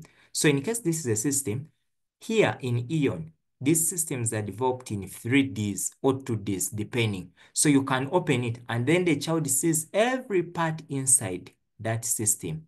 That system, I can decide to close it to show them that when it is closed, that's what you see. But when it is open, that's what you are able to see. Then I can still go on and label every part of the system, that this is the power supply, this is the cooling fan, and the rest of that. So I'm able to do a lot of things. So I can play it as an animation, but still the beauty with Ion, even it has quizzes that this child, you can tell the child after doing, do the quiz. So it has quite a lot of things that you can do. Even it has audio to support those special needs children that have different things. So you can use Ion to improve your lessons. You can go on and use Fate. Fate is another minute that you are teaching sciences. You can go on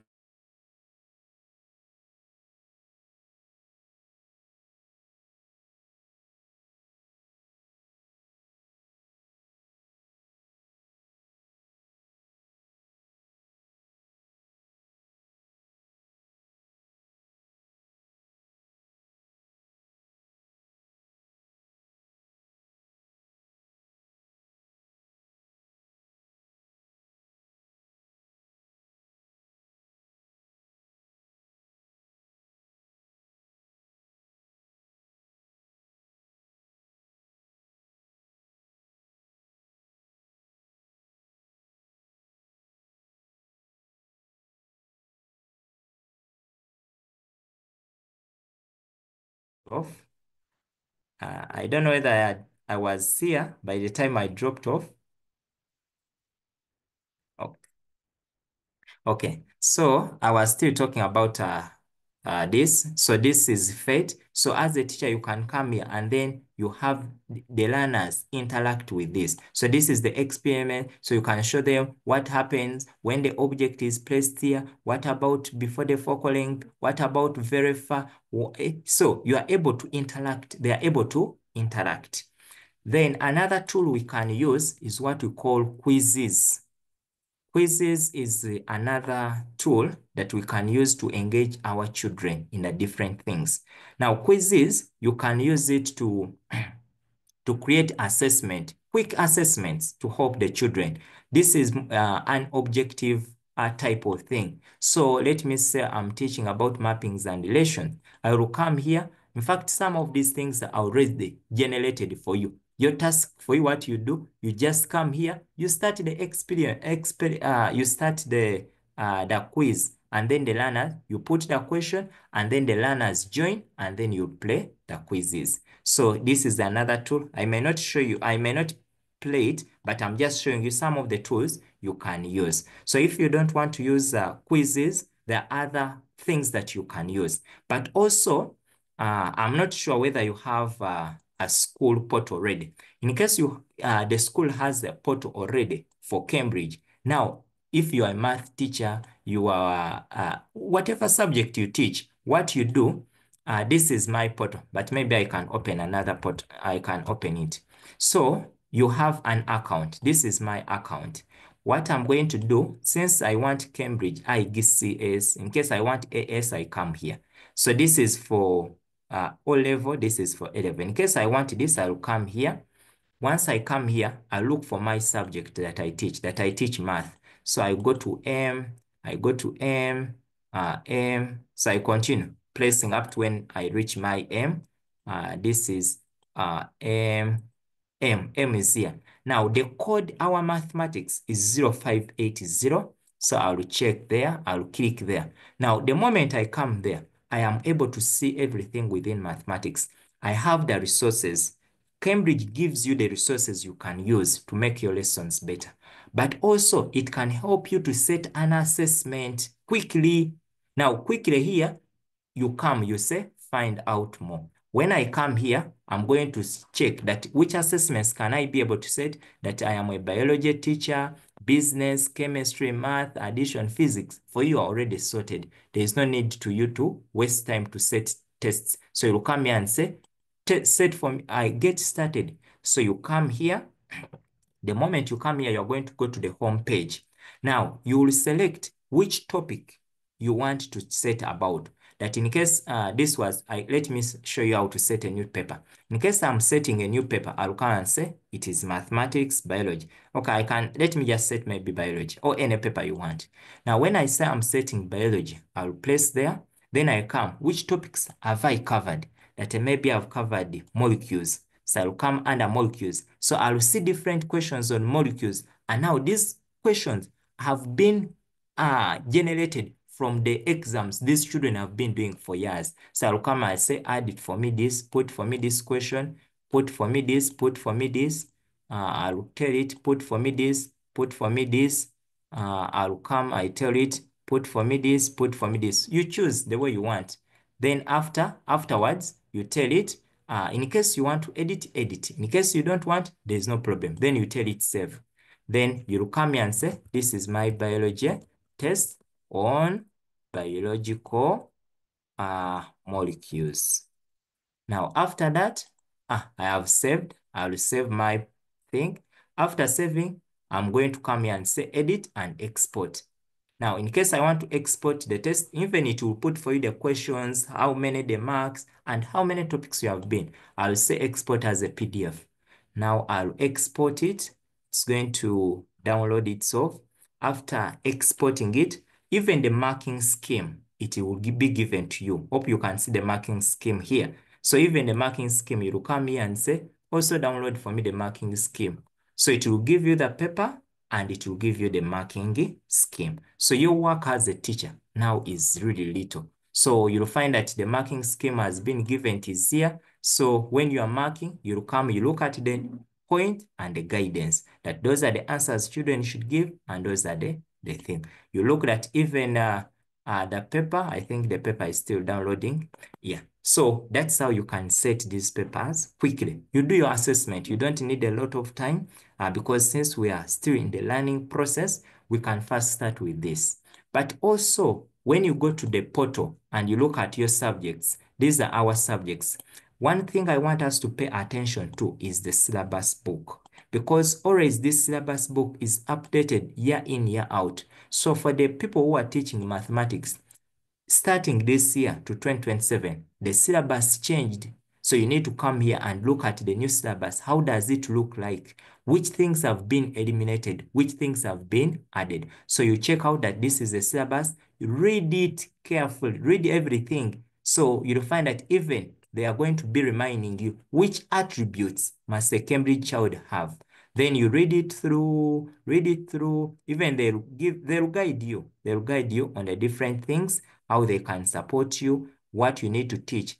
And when you look at these subjects, you are going to notice one thing, that the syllabus will clearly tell you that this content is for core. This content is for extended. So you read through, then identify that this is core, this is extended. Core content, like when you see extended content only, it means that that content you only teach it to people who are doing extended. Then for core, you teach everything. So they will give you even the guidance on how you are going to approach it. Because the syllabus that you used last year, it may not. So now 2027 is out, even for all other subjects. But the beauty with the Cambridge, even they give you the sample assessment you can use. Now this is math, the paper that they have given you, that you can use to have your learners do. So you'll find out that when you check the paper, they are guiding you. Even the marking guide is already provided. So you as a teacher, it is your duty to come and study and say, now this is the specimen for people who are doing core. So for core, you will notice how even they give them the formulas and everything. So you'll find that everything is there. So as a teacher, you can use this as your assessment to check out on your children. So you notice that almost everything is there already given to support you in your teaching and learning. So everything is provided. So assessment shouldn't be something to worry you. You'll find that even other resources are there. But even I want to let you know that even all examinations that these people have been doing, from which year to which year, everything is there. 2024 and the guide is there. Even these guides will be they will guide you on when you are teaching, the marking points, the mistakes the children did, where you need to emphasize, and the rest of that. So assessment, when it comes to the Cambridge system, I want us to utilize the school portal. It has all the guides, it has all the papers, for all the years that you want. So here you are free setting all the papers mainly for the candidates, even for the juniors. You can pick as many papers for whatever subject you are teaching that the school has chosen to take. Even the teaching and learning, you'll find that they have given you the guidance, scheme of work. So here, the lesson planning, everything is here. So if you have this spot already, it is just a matter of you navigating it, know what you need. Even you have seen that here, they are even guided you. The topic questions for core, the topic questions for people who are doing extended, the specimen answers, what they expect, how to expect the learners to answer, and other things. So the only things at times they limit, even they give you further guidance in case you want certain books to use, they will give you those books. They will guide you that we recommend this book, we recommend this book, and other books. But as a teacher, also you may need at one point to mark the Cambridge exams. So for you to mark, you must have taught Cambridge, one, but also you must have done some certificates, or what we call the Cambridge certificate. So once you're on this portal, you go to what we call the professional development. So always Cambridge conducts what you call the professional development courses that you can do. Some are online, others are virtual, others are face-to-face. Sometimes they face-to-face are conducted in Kenya, others sometimes they are conducted online. So you choose which option you want. So in case there is something you want to learn specific and the rest, you'll come here and then check out which conference you want to, maybe in case you want online. In case there's anything you really want to learn, they always announce on this portal. In case you want to learn more about the assessment networks, you come, you learn. The only thing is that the school may need maybe to support you, because some of these ones, many of these conferences are paid for. So you pay some dollars in order for you to be able to attend. But also they have those professional developments that can go for 3 weeks, 4 weeks, 4 weeks to help you learn more about the Cambridge system. So these are some of the things. But I know some of you, some of you may have the resources or the books, but I know I keep placing some of my resources on the Padlet. So in case maybe you are stuck, you want certain books, because some of those books are really very expensive, and being that you are just starting, accessing some of those resources may be a bit tough, because you may find a book going for 300. I was looking for here, Cambridge Padlet. So I have placed some of my resources on this platform here so you'll find that I have placed here. So some of these books, these are some of the books I have been using now for O level. This is the book that is being used currently, but as a teacher, you don't only base on this one, but this is the major book that is being used. Then you just keep on improving. For chemistry, this is the book that is being used. When it comes to math, this is the book that is being used. Physics, like that. In case I'm teaching A-level physics, this is the book that is being used. Geography, like that. So it is just a matter of you to keep on improving your notes, to keep improving the notes you are using, the PowerPoints, and the rest of that. So briefly, that I know I may have been a bit very fast. Yeah, but I wanted to complete. But also I know very soon we shall have digital examinations coming starting in June. These ones are going to be done online. So as a school, you may look at it and see whether it can support you, whether it can work out for you. Otherwise, allow me to end here. Thank you so much for listening, and over to you, Mr. John.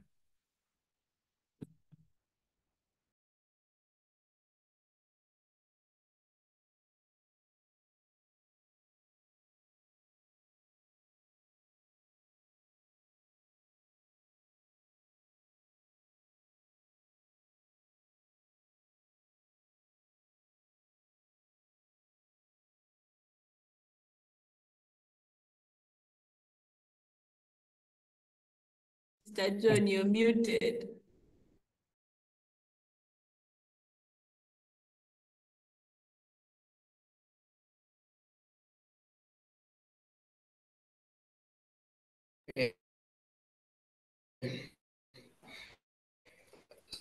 So, Mr. Stephen, can you hear me? Yes, I can hear you.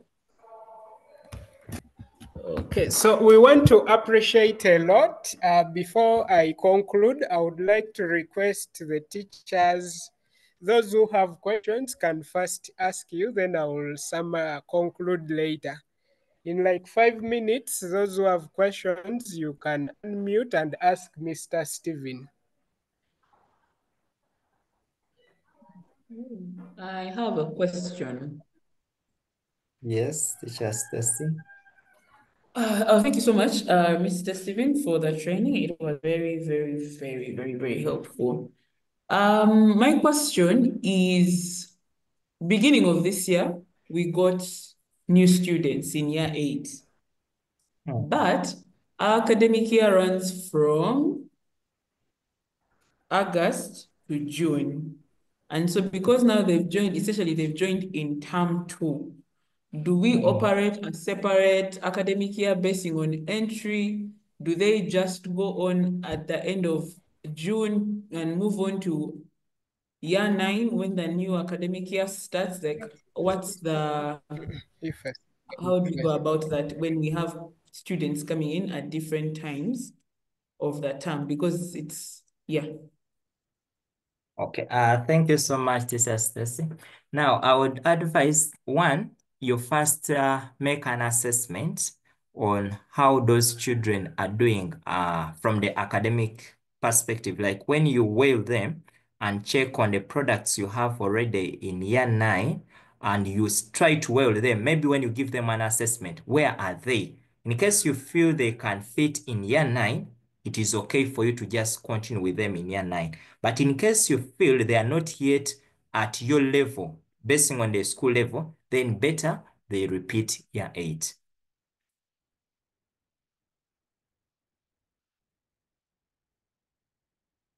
Thank you so much. My other question Hmm. is, when you were talking about the learning approach, yes, how is learning conducted? Hmm. Because I think, like Mr. John, I told you, we are starting up. Like the things, when we talk about like the way students are taught and there's not a lot of writing, how do we balance that with the current resources that we have? Because the way the Cambridge system is ideally everyone has a book, a learner's book, and a workbook. But right now, as in our case, as we're still building ourselves, how do we balance to, because I think maybe because we don't have the books, we might be forced to end up writing a lot because you want them to, that's the learners.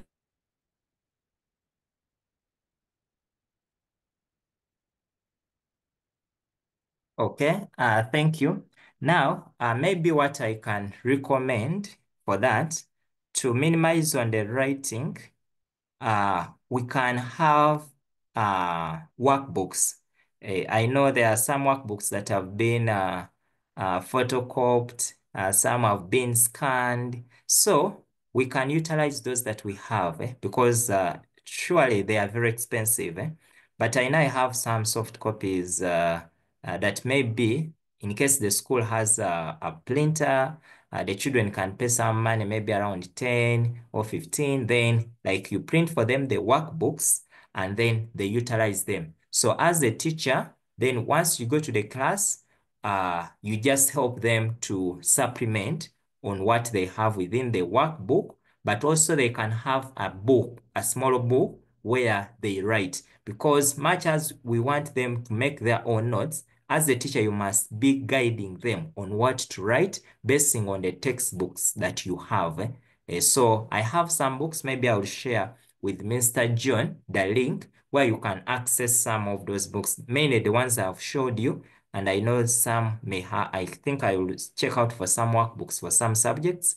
Then you can photocopy. You have some copies maybe within your library or as a teacher, and then you can keep guiding the children in that format. But let them have a book where they can write because, psychology tells us that anything that the child writes using their hand sticks much more and is able to retain. So encourage them to write down to summarize those notes, but also utilizing the workbooks, because here, many of them, let me say, for math, we don't have workbooks, but we have a book. So as a teacher can summarize the things, and then this child can keep on writing. But that approach can still support us.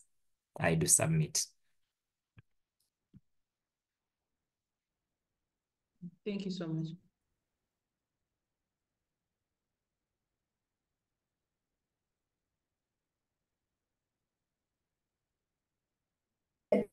So we welcome other questions, and one other person to ask before we let Mr. Kaziba to go, because he has another session shortly. So one more question, brief.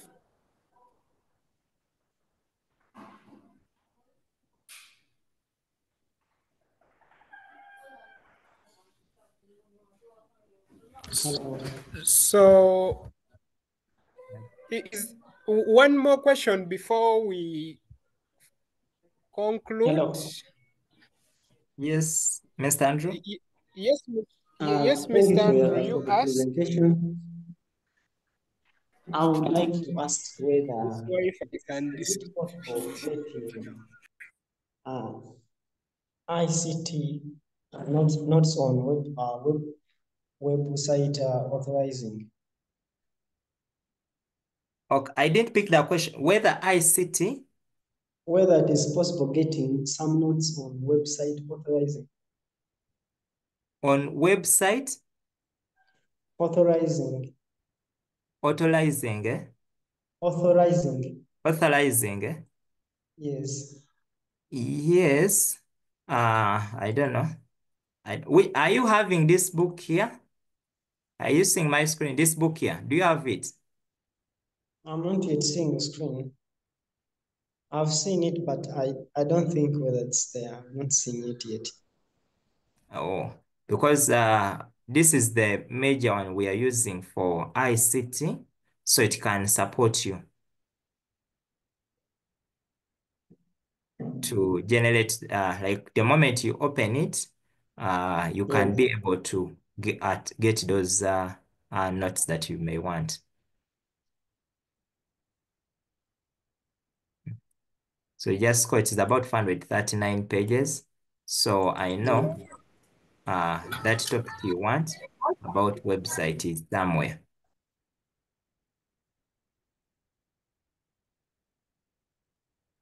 It is here, chapter 21. Are you seeing it? Yes, I'm seeing it. Yeah, so it is there. Oh, okay. What's its name? The what? The name of the book. Oh, the book. It's called Yes. Cambridge IGCSE, second edition. Okay. But what I'm going to do, I'm going to give Teacher John the link. The moment he has access to the link, he will share with you. For you come under ICT, then you just come here, download that attachment, put it on your PC, then you can use. But in case the school can photocopy, in case they don't have a copy, they can then maybe make a photocopy. Though Cambridge doesn't love it, but you just keep them as part of your resources. Okay, thank you. Okay. Yeah. So thank you very much, Mr. Stephen. Because of time, you had told me you have another session somewhere. So we appreciate much for the time you have given us. And we look forward one day to inviting you. Then you come to school, and then you have maybe a session with us in person if time permits. So we appreciate a lot. So we will always keep in touch so that we can also, since we are a starting Cambridge school, so that we can always benefit from the resources in that school you are. So that is from me. I've made it so short because you have another session. So we appreciate a lot for your time, for your effort, and all the programs you had to cancel in order to present to us. We are really humbled, and we look forward to keeping in touch from today and onwards. So thank you very much, Mr. Stephen. I'm humbled and thank you so much for the invitation. Thank you so much, everyone. And let me wish you a good day. So a good day too. Mr. Stephen. Yes. Is it possible to share with us the presentation? Yes, it's very possible. I'm going to share it shortly with you. Okay, thank you very much. Okay. I've already shared with you the link on WhatsApp where they can access some of those materials. So let me share the presentation. Okay, thank you very much. Okay.